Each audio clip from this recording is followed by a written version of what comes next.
Welcome into the Otts and Audibles podcast. Spring football about to get underway once again in about a week. So we thought we'd bring on a player from this year's team, Marcus Harper, to help us break it down and talk about his story at Oregon. I guess I should say I'm Erik Skopil and Jared Mack is here as well. Maybe introduce the We're hosts. here too. Don't worry. Yeah. We were just so excited to introduce our guest first. But yes, we do have some other people here along with Marcus.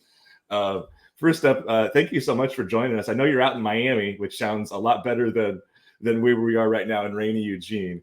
But thanks so much for coming on here and chopping it up with us for a bit, Marcus. Man, I appreciate you guys for having me. It's an honor to be on the show. Honored to be on the show in Miami, not in Eugene. But yeah, having me. Yeah, we're going to start with a couple straightforward ones, but just you've been at Oregon for a long time, and I don't know if you want to go through your whole journey. I know you've talked about that previously in other platforms, but kind of what has it meant being in Oregon? Where have you grown, maybe as a player, but also as a person? I know you're obviously pretty far away from home out west, but what just walk us through what it's been like. Yeah. Obviously, so my story, is kind of, I don't say it's kind of the prototypical story. I came in during COVID, so that's not the regular. So I came in during COVID in 20 under Mario Cristobal and his staff. Go through those, I would say, those early seasons, those first 2 years, and not playing. And just as a competitor, like, it's tough. You know what I'm saying? It's one of those things where it's like, you want to, you know that you got the capabilities of being a contributing factor to those teams and stuff like that. But it's the process. You got to mature as a player. You got to just grow. Nature of the offensive line position. You just got to just grow and just get a lot bigger, stronger, things of that nature. So that kind of was just an irritation for me naturally, just sitting on those sidelines, right? And then we go to what was that 20? I would say 22. Obviously, Coach Cristobal's staff move on, go to University of Miami, and then Coach Landon's staff appears. And that spring, I was like, okay, well, I'm just take this as my opportunity to show that I can be a contributing factor consistently on this team. And I mean, ever since then, I took that opportunity, never looked back. Had a great spring, had a great fall camp, and then was kind of just waiting for my number to get called. And I wait around. Obviously, my first action, real action, was against Georgia. Obviously, for us Ducks fans, it's not a game that we, key to remember. But for me, it was kind of It was a pivotal moment in my career personally. So I go out there, we go into halftime, and Coach Clem's like, you're about to go in, and I'm like, okay, like I've been prepared for this. I know I'm capable of, showcasing my talents and things of that nature, and I'm sitting on the sidelines because up until that point, it had been 1,014 days since I had put some contributed meaningful snaps to a team, and naturally, just being out there, not having no real, feel of the college feel and stuff, you get some jitters and stuff. So you got guys like Bo and Alex sitting over here, just making sure I'm all good. They're riling me up and stuff. And I'll never forget, I looked to my left and TJ Bass is sitting there. He's like, just play football. And if anyone knows, he's one of the most nonchalant guys or whatever. And then I move on Eastern Washington the next week. I get my first career start, and then I just continue to start for the Ducks, just going on throughout my career. And yeah, just been manning down that left guard spot for a while now, and obviously I've had great teammates just come through and through in and out of Oregon, from the TJ Basses to the Steve Jones to the Alex Forsyth, the JPJs, and so yeah. Just all the way lead up into that time, and then I'm looking forward to this season for me to be the next guy off that list, making that transition to the next level and things of that nature. But more importantly, just looking forward to this next season first and foremost. But yeah, that's kind of my journey in a nutshell. But I got a quick follow up for that one. Was there a game again, you're going against Georgia? Was that probably the worst possible game to have against that defensive line to be your first career action? I mean, wasn't worse. I mean, Coach Landon had done a great job of preparing guys for a moment of that stature. So for me, it kind of felt like another practice rep. Nothing was that much different than what I've been acclimated to in practices and things. So yes, because of the caliber of guys, because that's being my first action. But in terms of my familiarity with just the process and things, that how that goes, not too much different, you know. It was kind of, he made it as smooth as possible. And then you figure too, like, I'm around, how long was that line with me before? I think it was maybe like 2 years up until that point. So kind of in the same now. That line was together for like 2 years. And so for me to kind of fit into that line and kind of not miss a beat and not be the drop off, or not trying to look like the, you know, never be the weak link just because I'm the new kid on the block. It was good to kind of just fit into that role and kind of just make it a smooth transition. So that was but that was just a heartbreaking game, because like, as your first career start, you don't want it to be a loss, and especially right. But for that to be my first college action, I think it kind of set me up for success moving forward. And now to ask my real question, you mentioned like the transition from Mario to Dan, and a lot of you guys the last 2 years have talked about this family atmosphere that Dan and his staff has brought along, whether it be position coaches, you know, Coach Love in the strength room, whatever the case may be. Do you have a specific moment where, again, I'm not asking you like to compare coaching staffs here, but was there a specific moment where you felt like, you know, this feels different, this does feel like that kind of family aspect, that family mentality? Was there like one moment that kind of stood out in particular? I don't know. Maybe it was, but it wasn't, for some reason, it wasn't on the practice field. I remember there was a moment, it was me, Jeff Boston, and Steve Stevens. Like that's like the core group like I hung out with a lot over like my last like 2 or 3 years.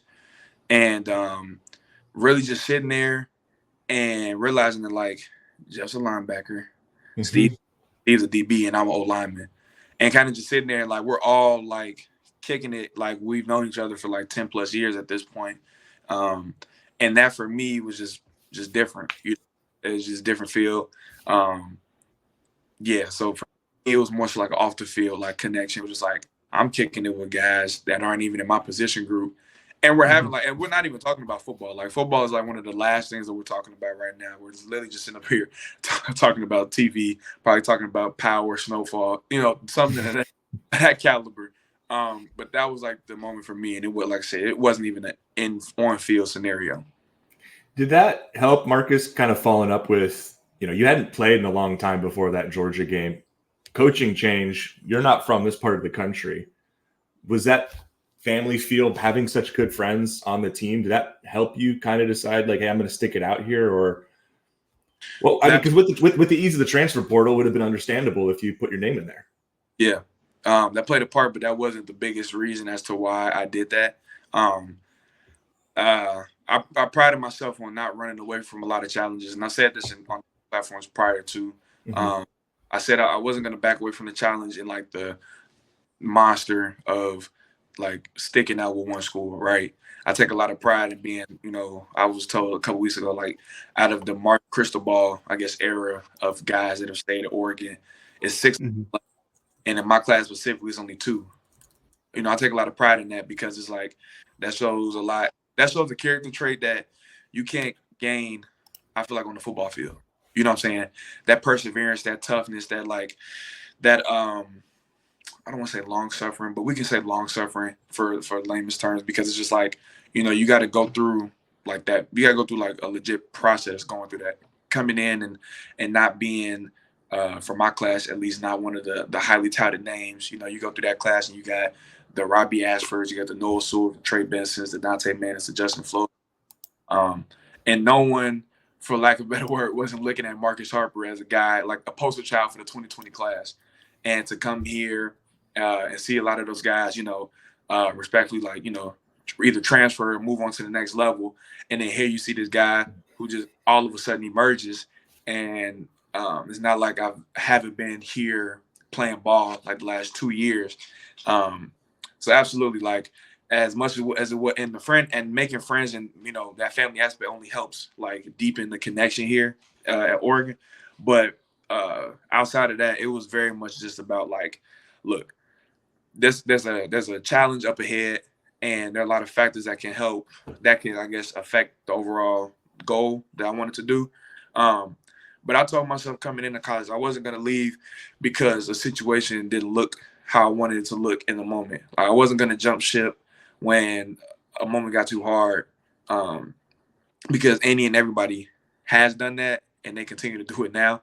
I was going to stick through and kind of go through the fire and kind of come out and seemingly untouched. Like I said, I'm more than proud of what I look at today as Marcus Harper, the man, Marcus Harper II as a man, and a football player too. Because like I said, that character trait that I got, that's been kind of molded and curated over the last 5 years, I know for sure that's nothing that you can get on the football field. That's just ingrained in me, like that perseverance. And it just so happens to help me out on the football field. Well, that patience and perseverance, as you put it, has really paid off, obviously. And you've been a part of 2 incredibly successful offensive line groups. You're one of the few constants, by the way, amongst those 2 groups. I kind of wanted to ask you, you don't have to go too much detail maybe between the differences, but maybe what were the similarities that allowed the 2022 and 2023 offensive lines to be so successful? Because you guys, I think, even with the loss of several guys after 2022, turned in an incredibly impressive, maybe one of the best offensive line groups the program has had in 23. Yeah, no, I think about that a lot too. You have, like I said, that 2022 group, they were like 5th and 6th year guys. I'm pretty sure everyone was like a 6th year guy, if I'm not mistaken. So they're like supreme vets, you know what I'm saying? And we've had the success that we had that year. Again, just having longevity with offensive lines, like everyone kind of knows everybody. Everyone knows persons to their left strengths and weaknesses. And again, me being, the new kid on the block in that line, my whole goal that year was to be like, look, I'm not going to look like the weak link out on that line, right? And that resulted in, for us, I'm pretty sure we were like one of the fewest in sacks given up that year in 22. I don't know what the number. And then 23, you come over, new coach, and I'm pretty sure I'm like one of the only guys that's like coming back from that 22 line on the that was a starter onto the 23 line. And then you look at that line, and now with the biggest question mark, now we have all these holes to fill. I think having a similar face and bringing on Coach Terry as our offensive line coach helped a lot, because Coach Terry, me and Coach Terry's relationship has literally mirrored our progress throughout like just football maturation. When he was a GA, I was a freshman, and now to see him as an accomplished coach, and I'm a 5th year senior, it's kind of just it's a great maturation of that process. So you're bringing a familiar face, so he's not a new guy that has to insert all of these different new schemes and stuff like that. You got guys like that were in that room, me, JPJ, and Steve Jones, who know how he coaches, know how he gets down, things of that nature, knows his flow. And then you got some very, very talented young guys that are able to fill those roles. And then the way we practice and coach at Oregon, I mean, to say that we had that success wasn't a surprise, but us in the O-line room, it just so happened that the rest of the nation was able to catch up and, kind of realize what they were missing out on. But we knew it all along.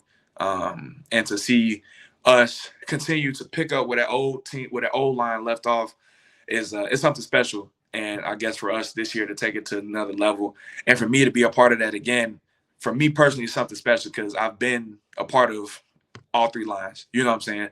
I've seen I've been the new kid on the line, and that would be just really out there, just trying to make sure, not the weak link. And then now I'm the older guy on the line, and I'm looking at some of these younger guys, and I'm like, oh my goodness, like I've been a part of like some great lines, like at Oregon. And again, like I said, I take pride in that for sure.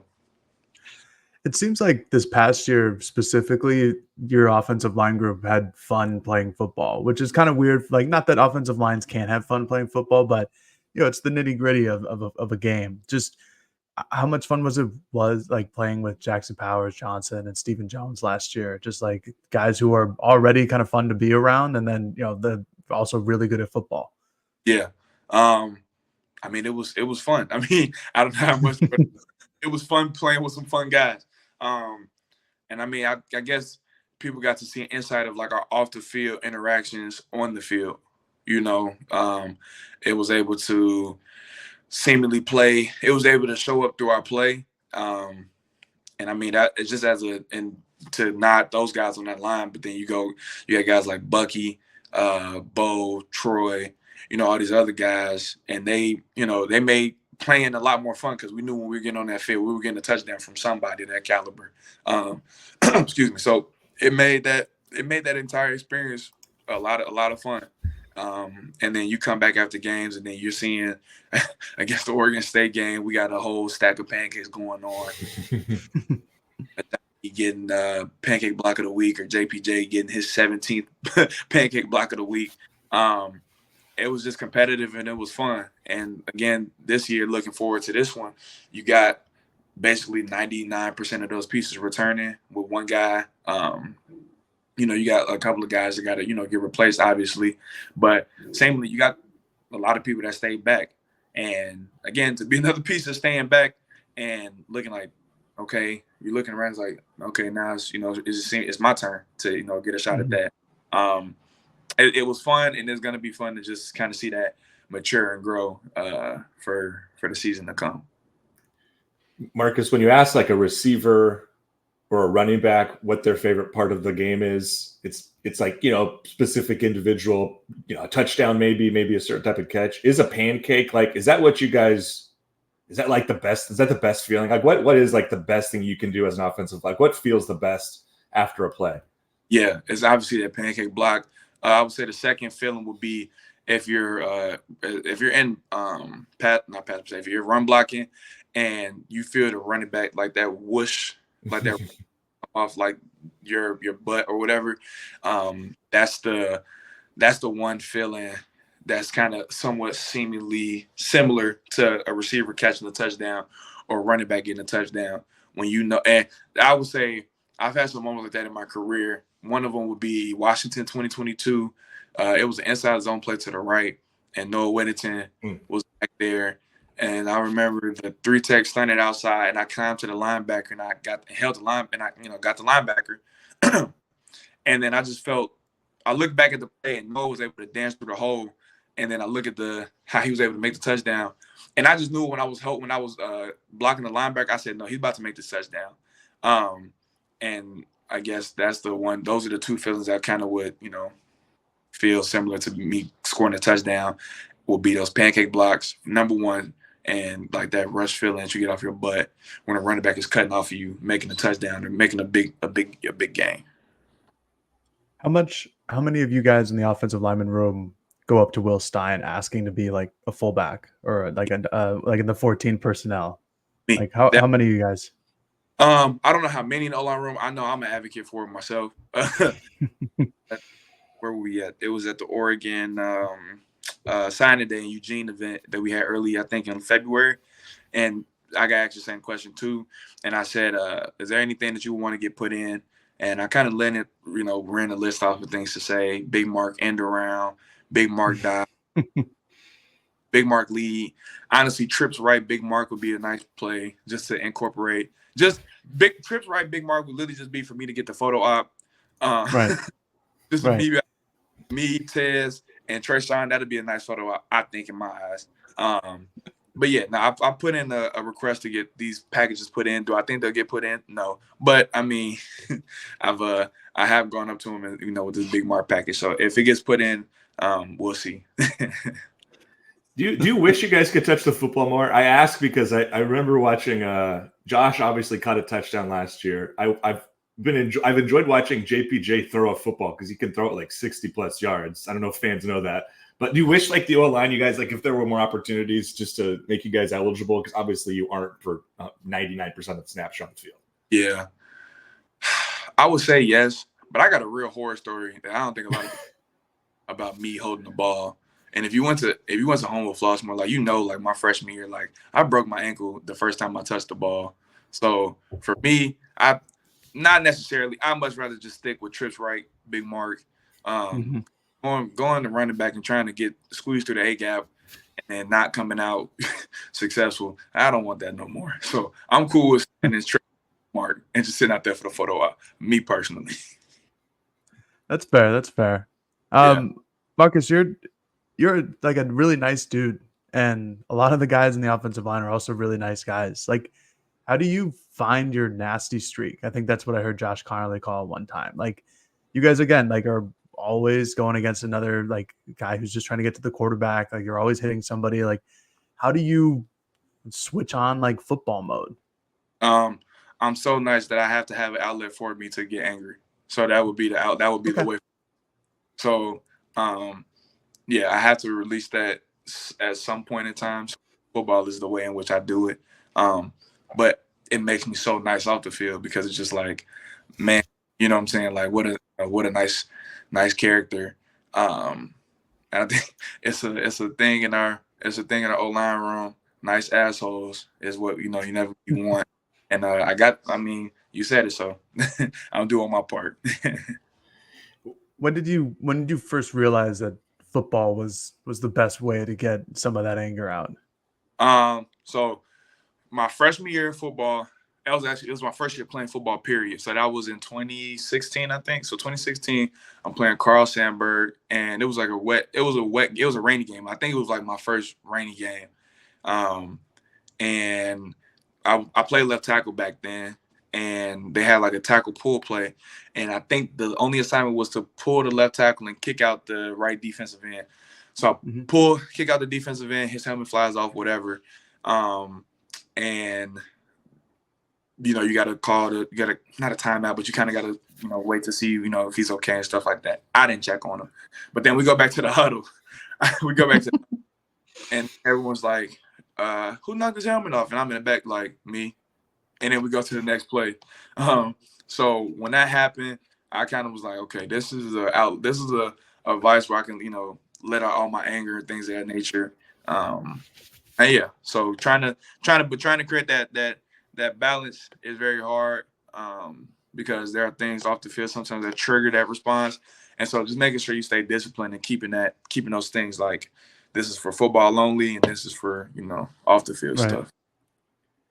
Marcus, you just kind of talked about your mean streak, but I kind of wanted to go back to your personality and again, your sense of humor and all of those things that come through every time we've interviewed you throughout the past. Where does kind of your personality, people say I remind them a lot of my dad. My dad is who people like say I'm like. Is it similar for you? Is your dad a similar? Did you get that kind of personality from him? Your mom, your siblings? Just kind of walk us through where Marcus came from. Both my mom and my dad. Honestly, like it's so weird. I get it. My big personality, like big, like if I'm walking the room, I'm gonna just be a big personality. Like that's my dad. Like if you meet Marcus Harper, like he's like I'm his son. Like you couldn't tell me I'm not his son. Like I said, very big personality. Very big personality. And then like my natural humor, I think that's more so my mom. Me and her are always like Instagram, I think was the worst thing me and my mom could have got, and TikTok. Like we're always sending each other like TikToks, Instagram reels, just funny like memes or skits, anything like that. So I would just say my whole family as a whole is just funny. And I literally just got the perfect blend of it in my dad and my mom. So both my parents. And I think that's rare because most people get like one or the other. And the fact that both of my parents have a sense of humor and comedy, like it's a recipe for disaster. And I know you're from Chicago, you're on the West Coast a lot. What are like the first things you're excited to do when you head home? Like food maybe, or things to do? Like what is it? What jumps out? Yeah. Honestly, just getting back to food. Food is I always look forward to when I get back home. Not saying West Coast food isn't, it's West Coast food. It's just a different culture. I'm always getting asked on the West Coast about like pizza, like Portillo's, like what's like my favorite pizza spot to go to? What's my favorite, like just places to go eat? And so I was just kind of just getting back to that food back home is always good. But I try not to eat it too much just because, I got to keep in shape and stuff like that. But yeah, I would just say getting back food, and then just kicking it with some old friends from high school. Just that's always cool just to come back home and just sit back with the people that you kind of just grew up with. And so that's always just fun for me, just to go just sit down and just kick it with my friend. His family is kind of like basically my godparents, and just yeah. So, and it changed the vibe a little bit to go talk more about this year's team, that's process. But it all started in the offseason when you and a bunch of other guys came out with those, like tweets that you're returning. I can't remember what they were. It's just like the coming home tweets. Can you talk like what's the background of that? Like, did all you guys like get together with the creative department in Oregon and be like, hey, like we're gonna send these out like one by one, or was it more like everybody did it like, more individually? Everyone kind of did it individually because everyone has like different situations. Obviously, like you want everybody to make the best decision for them. And so obviously there's still some guys that we would have wanted back that ended up going to the next level. But with the guys that did stay, we knew what we were getting out of the guys that stayed, and that's all that you could ask for. And those guys, when we asked them to stay, like I know me personally, I wasn't trying to rush anybody, and I wasn't trying to, make anybody force a decision based off of, I guess, my own selfish needs. Making sure that they're making the best decision for them, their family, whatever their situation is, and you let them kind of go through that process naturally. And everyone kind of gave everyone their respected, space to do that, and everyone kind of made it like their own. They made it their own, decision. What was sorry, Eric, I saw you were getting ready there. You're good. What was who was the name or who was the person where you were like you were very excited to see that they were coming back?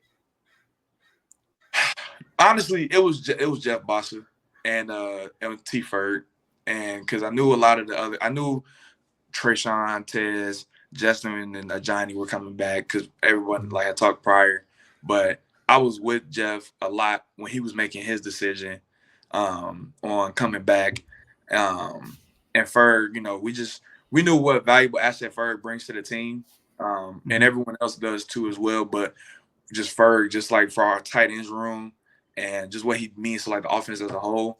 When I saw those two come back, I was like, okay, we really got something, cooking here. Because, a lot of teams that you look at are playing in like late January, they're very like senior oriented, senior dominated. So to see that we got, a bulk of at least our offense back, that's something special. And then you got a staple piece in Jeff on our defense. It's like, okay, now we got something. We got a lot of great ingredients to this recipe moving forward. So I was, like I said, those two for me, I was real happy when it came to seeing those guys saying that they were coming back. Marcus, you were such an advocate this past fall for some of your younger teammates. I think especially with Poncho. And I remember you called them over we were doing a scrum with you, and you called them over and put him in front of the camera and all of that because his time is coming, and we saw it in the Fiesta Bowl. I'm curious what kind of progress you've seen from him and kind of what does it mean for him to go from a backup to a starter? You've been through that yourself before. And obviously I don't want to say he's anything and set in stone, but if that's what happens, what's the process and how do you think he's coming along? You just got to come in and just fight every single day. And that's not with him, that's with everybody. You got to come in and compete every day. And then the byproduct of that, it'll show. And to see him kind of understand that concept a lot earlier, it took me, I want to say maybe like a year and a half to kind of just get familiar with a lot of different just concepts in college football. And him coming in early in spring helped him out a lot, kind of get through all of that gray area stuff. And so just again, you just see that maturation throughout the season. And then for him to kind of, fill in that role fill in that role at the Fiesta Bowl, and not miss a beat. Probably shouts out to him, his character, his work ethic and things of that nature. So same thing, just making sure that you're just competing. And I've told them this, make sure you're competing every single day and making sure that they have no choice but to put you on that field. And that's the message. That's sorry to cut you off, Eric, but that's the message. My bad, Jared. That's the message I tell all the younger guys too, and whatever that they're doing. Just make sure that you give it to where you have no choice. They have no choice but to put you on the field. And the reason I say that, I did it myself. Making sure put yourself in the best position possible, and everything else will fall into place. I was going to ask, just what have you seen from some of the newcomers, whether it be one of the true freshmen or one of the transfers? Just what have you seen from some of those guys? Obviously, it's still you're not out there really hitting yet, so it's kind of tough to tell. But just maybe some of the mentalities for some of these guys that you were just mentioning. Yeah, no, they're willing to work, and I think that's such a simple thing, but like you hear a lot of people just aren't willing to work. They're willing to work out one, and then also two, they're willing to listen to any gems that any older guys willing to drop into their toolbox. And I guess a lot of guys are just reluctant to having that sense of like just leadership, having being held over them, or accepting of the responsibility that they have to uphold on their end too. And I think a lot of the young guys have done a great job of wanting to listen to those gems from older guys like myself, Nashad, Josh, whomever on the O-line, and trying to implement it. Now, they got to hold up their end of the bargain by, implementing it and doing things of that nature. But in terms of asking the right question, no one has a issue asking the right questions in that room. So that's just the first step. But I'm proud of taking that step early and realizing that and I forgot Janoris. Janoris Wilson is one of the guys. And that again, Janoris and I would say Bryce Bolden are two guys that have done a great job of doing that. Guys that no one really look to think about. But those two right there, I would say for sure, have done a great job of like just asking me and you can see that they're trying to put the puzzle together for themselves. And so a lot of traits that I had at that younger age, I kind of see in those two. And so it's good to kind of pass on that knowledge that was passed down to me. Marcus, this is going to be the last one, and then we'll go ahead and send you off you can enjoy Miami, which sounds nice right now. Looking out the window here. We talked earlier about the two really successful lines you've been a part of as a starter the last 2 years. We just touched a little bit on this upcoming year. What needs to take place from now till August when you guys start the 24 season to make this group on par or even better than what we've seen the last couple of years? Right. Obviously, we have a recipe that's worked up here in Eugene, and our part is just to continue to match that and then exceed it. Right. So this effort, continuous day one energy on a daily basis, that hunger to get better and continue to learn, and things of that magnitude. And again, like you said, we've had 2 great years prior, but we still got a lot more to get at. And like I said, just continue to have that same level of energy and intent on a daily basis, work ethic, all those different things, like on a daily basis. And I know once we'll do that, we'll be happy with the results. So just continue to elevate our process and focus on that, and we'll be satisfied with the results at the end of the season. That is a veteran 5th or 6th year senior answer from Marcus Harper, ladies and gentlemen. Like I said, I've had some great wisdom passed down to me. So yeah, I gotta spew that out. But yeah, for sure. It'll be nice to see that at the end of the year. Hey, we really appreciate you spending time with us. I know we went a little longer than we talked about, Marcus, but thank you so much. And we will look forward to seeing you out there in about a week for the reconvening of spring football practice. And soon you guys get to put the pads on, which I know you're probably looking forward to. Yeah, the soft shells, they're cool and stuff, but it's gonna be nice to put the pads on in a couple of days. So it'll be good. All right. Thank you, Marcus Harper. For Thank you, Marcus. Erik, Skopil, and Jared Mack, this has been another episode of the Yachts and Audibles. Talk to you later, folks. Peace.